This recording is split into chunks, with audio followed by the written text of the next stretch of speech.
Gaano katagal ang aircon pwedeng gamitin upang hindi ito masunog? So may nagtanong po sa ating comment section at ni-revise ko na lang po, pero yun po ang ibig niyang sabihin. So kung ilang oras nga ba pwedeng gamitin yung aircon para hindi ito masusunog.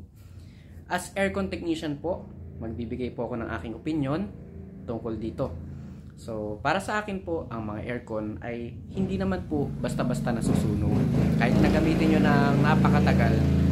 So para sa akin, meron nga po akong mga customer na 24/7 talagang ginagamit yung mga aircon nila. At hindi naman po ito nasusunog. Siguro ganito na lang po. Magbigay na lang po ako ng mga tips para sa inyo na kung balak nyong gamitin ng 24/7, mga safety po. Ito po ay tungkol sa mga electrical. Pinakauna po na usually pinanggagalingan ng sunog dyan ay yung mga maluluwag po. Lalo na po sa mga window type. So madalas po ako maka-encounter niyan. Maluwag na yung saksakan pero pinipilit pa rin paganahin. So para sa akin po, pagka ganyan, ipa-repair nyo na po or palitan na para at least hindi po nagkakaroon ng loose contact. So pagka naglo-loose contact po kasi, umiinit yung mga electrical wirings po natin dyan. Which is, syempre pag uminit ng uminit, pwedeng pagmula ng sunog. Pangalawa, lalong-lalo na po pag uminit at yung ating mga wirings ay hindi tama yung mga wire sizes. So meron pong mga wire sizes yan. Meron pong mga gauge, gaano kakapal. So meron pong mga ganun yan. So dapat tama po lahat ng ating mga electrical. Lalong-lalo na po syempre, pag aircon, dapat meron po yan sariling designated o meron yan sariling wiring at merong sariling breaker.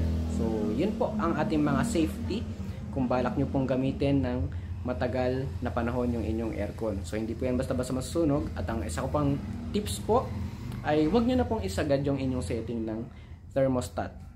Ano nga ba yung thermostat? Yun po yung kung gaano ito kalamig. So sa mga digital, usually nasa 16 ang pinakamababa or 18. At mas mababa po, mas malamig ha. Yung iba po kasi nagilito eh. So minsan hanggang 26 yata or 28 yung pinakamataas na setting. So basta ganon, para sa akin magpunta muna kayo sa gitna. So or 24 ganon. At kung doon naman sa mga rotary switches, so yung mga rotary switch kung mapapansin nyo ron 1 to 10 ganon. So doon lang kayo sa medyo gitna kung o ano yung okay sa pakiramdam nyo, pero wag nyo siyang isagad ng 10 kasi pagka ganon po, lalo na po sa mga non-inverter, ay hindi po ito mag-o-automatic. Para naman po kasi kahit papaano, nag-i-slow down sa mga inverter or nag-o-automatic sa mga non-inverter na aircon, ay hindi po dire-diretso talaga ang andar ng compressor natin. Para naman po nakakapagpahinga kahit papaano. Dahil nga po, balak nyong gamitin ng 24/7 o ng matagal. So yun lamang po, yun po ang aking opinion. Hindi po basta-basta ito masusunog.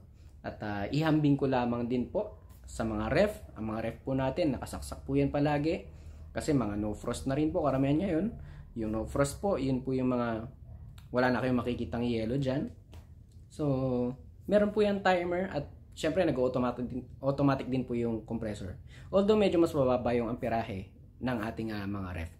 So yun lamang po. Ingat po sa lahat. God bless. Sana nakatulong po itong napakikling video para sa safety at tips natin. Ingat po sa lahat.